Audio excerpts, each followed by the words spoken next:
A lot of people will tell you, you need to do SEO, you need to do PPC, you need to do all this stuff. And I'm gonna talk about each of those things.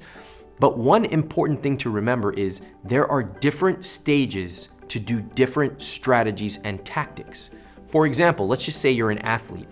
When you're first starting off, your first day in the gym, you're gonna stretch. You're not gonna go to the bench and do 225. But if you are an Olympic athlete, you already know how to stretch. Yes, you're gonna stretch, but you're gonna do very different things. This is exactly the same for strategies relating to traffic. So PPC, or pay-per-click, refers to paid ads. You've probably seen these on Google, Facebook, etc. Now, the great thing about this is when you get it working, it can be scalable.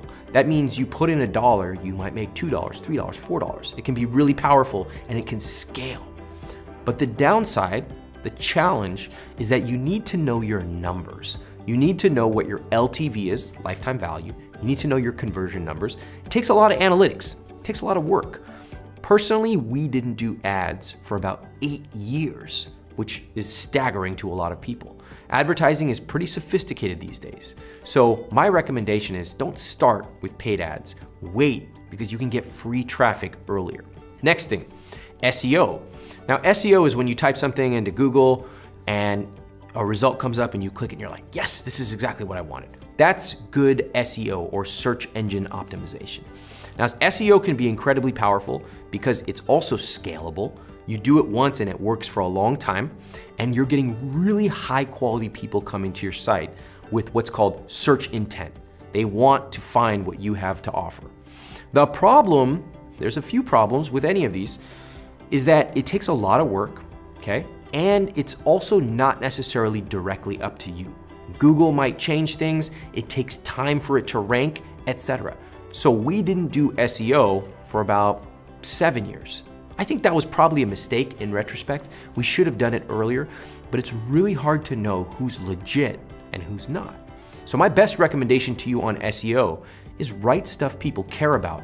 And in fact, we ended up getting a ton of traffic from Google, even though I didn't do keywords or title tags or any of the stuff that other people were telling me to. It just worked because people clicked it and they found value. 3, and this is my recommendation for you. There's one way that you can start off right now to get traffic. Doesn't cost you money like PPC, doesn't require you to know your LTV or AOV, your conversion numbers like paid advertising does. It's something really simple. It's called guest posting. No secret strategy here. I know everyone wants to find these cool 3-letter acronyms. Guest posting is really simple. It involves you going to sites that have more traffic than you do and saying, hey, I have something that I think your readers would find useful.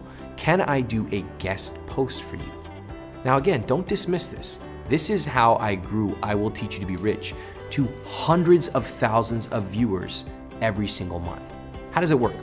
First of all, I didn't go directly to the A+ players. That's really important. Don't jump up and go find the biggest blogger on earth and pitch him or her. It doesn't make any sense. You don't have the credibility. So you start off small, just find someone who's one level above you. And you say, hey, you know, I noticed that you have an audience. I think that your readers would probably find this useful because you've read their blog and you know what they're looking for. Write something great. Guess what? Most blog owners would love to feature something. Why? Because it's useful to their readers and it means they get to take a day off from writing. God bless it.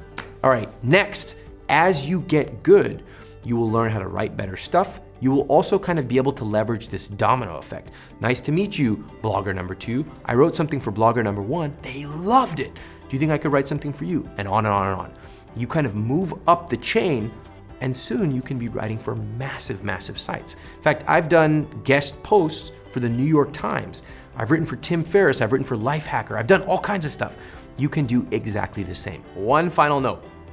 I'm talking about the right traffic. Not any traffic, but the right traffic. Just to give you an example, I would rather have an email list of 1,000 of the right people than 10,000 of the wrong people, okay? So don't just go to any blog, go to the right blogs that have an audience like the one you're looking for. It's worth way more than trying to go to some gigantic site that doesn't have the right people.